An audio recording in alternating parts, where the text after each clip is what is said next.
Paz e graça, meus amados.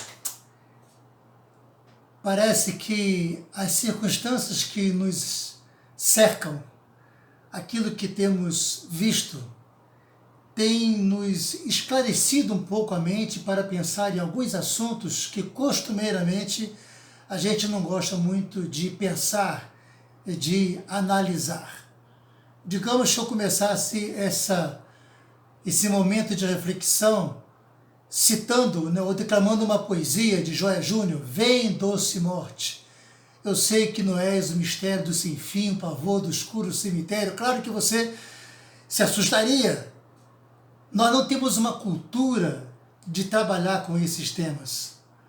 Por isso, fica comigo mais um pouquinho.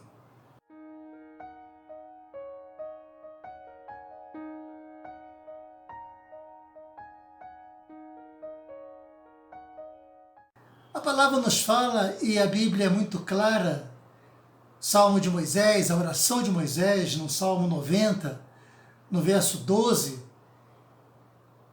o Moisés, muitos achariam que seria até o Salmo de Davi, mas é um Salmo de Moisés, e ele faz uma declaração e nos convida a fazer uma oração inteligente, uma oração dirigida a Deus, diante da brevidade da vida, diante das circunstâncias que nos cercam, diante das possibilidades que são aparentemente muito maiores de nos trazer desilusões na vida do que aquelas possivelmente mais apropriadas para nos trazer níveis de felicidade.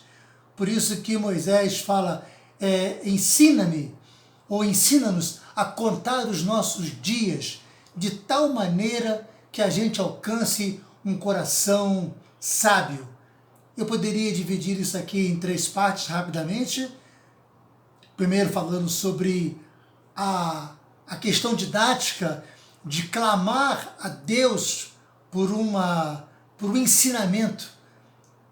Só o Senhor, que é o dono da vida, pode nos ensinar.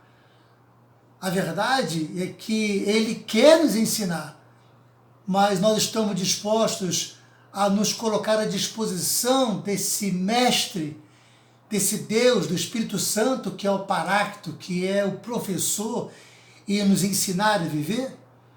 E depois a palavra nos fala que ensina-nos depois a contar, a contabilizar os nossos dias.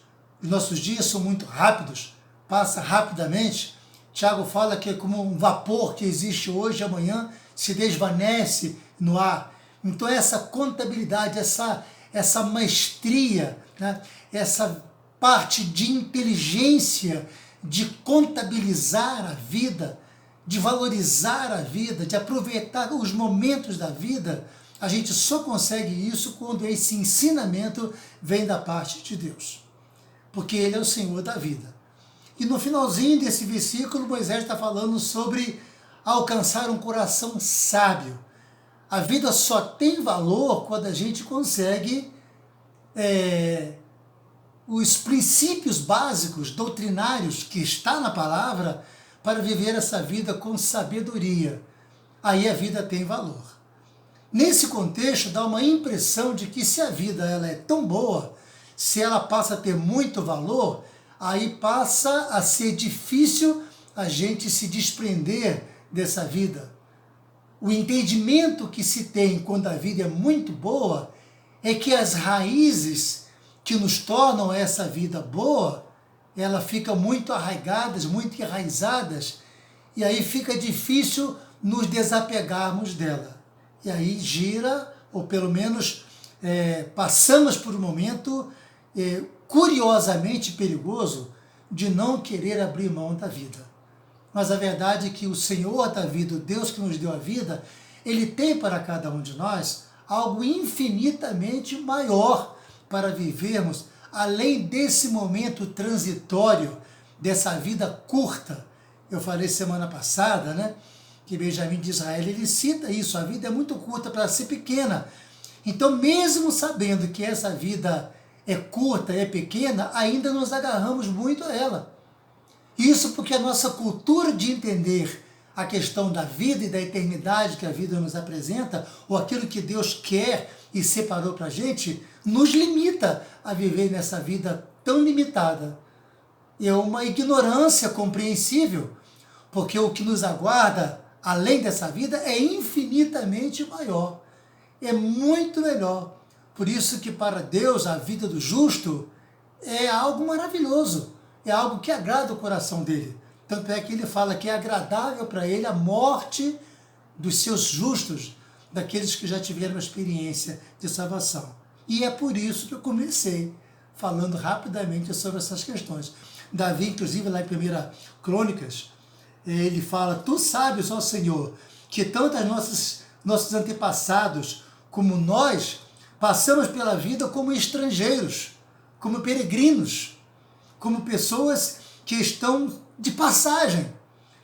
Os nossos dias são como uma sombra que passa rapidamente, é o que Tiago também fala lá no seu livro, e não podemos escapar da morte. Já que não podemos escapar da morte, o que nos aguarda então? Todos os nossos dias passam, né? O próprio Moisés continua falando, passa rapidamente como um furor, vão-se como um murmúrio. Os anos da nossa vida chegam a 70 e alguns chegam a 80. Para esse que tem mais vigor, já falei que meu pai chega a 95, acabou de fazer. São anos difíceis e cheios de sofrimento, pois a vida passa depressa e nós voamos. Se a vida é essa, com tantos sofrimentos, fardo pesado, por que nos apegarmos a ela? Então é por isso que eu aprecio, com toda sinceridade e com toda alegria, o poema de Joia Júnior, quando ele declara uma poesia maravilhosa, que eu já declamei, inclusive, já falei em alguns cultos fúnebres, em cemitérios, quando eu sou convidado a ministrar.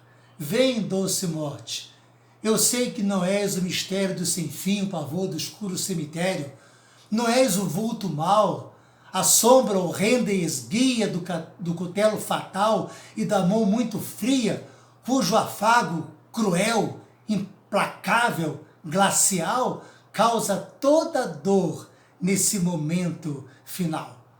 Pintam-te assim, voraz, a bailar pela estepe da existência, andrajosa e vestida de crepe, megera desumana, afogada em vinganças, arrebatando mães e roubando crianças. Mas como és diferente! És um sussurro manso, um cântico de paz, um hino de descanso. Vens brilhando, vens clara e majestosa, toda adornada de luz como a manhã da boda. És o encontro, o momento eterno e majestoso em que a noiva feliz se aproxima do esposo. És um dia esperado em que os filhos da luz podem ver afinal o rosto de Jesus. O dia em que Jesus conduz os filhos seus para a vida eternal na cidade de Deus, onde não há mais pranto, onde não há mais dor, onde existe somente a glória do Senhor. És um caminho bom, o melhor dos caminhos, macio, leve, azul, sem pedras ou espinhos. Leva-me pela mão, ó delicada irmã, ao jardim multicor da Nova Canaã. Irei como menino, alegre, num transporte, minha alma que deseja e diz: vem, doce morte. Só tem um detalhe. Essa expressão, essa poesia, essa declaração de desejo e ver a morte como algo, como uma porta que se escancara para a eternidade, para viver com o Senhor, é para aqueles que um dia aceitaram Jesus como o único e suficiente Salvador. E é isso que eu oro para você, meu amigo. Se você ainda não tem essa certeza, não fez ainda essa decisão, para apreciar a morte como uma porta para a eternidade, como uma porta para a vida. A morte para os santos, para aqueles que já experimentaram ser salvos por Jesus, que já tiveram seu nome escrito no livro da vida. A morte é a projeção de vida, A morte é um pulo, é um salto para a vida, e uma vida eterna. Quando Jesus fala que ele veio para trazer vida e vida em abundância, é a vida que transcende para a vida eterna.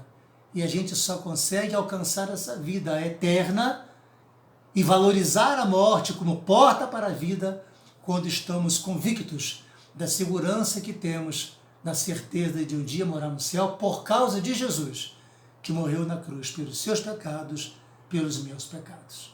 Fique com essa palavra, eu quero te abençoar com essa palavra, em nome de Jesus.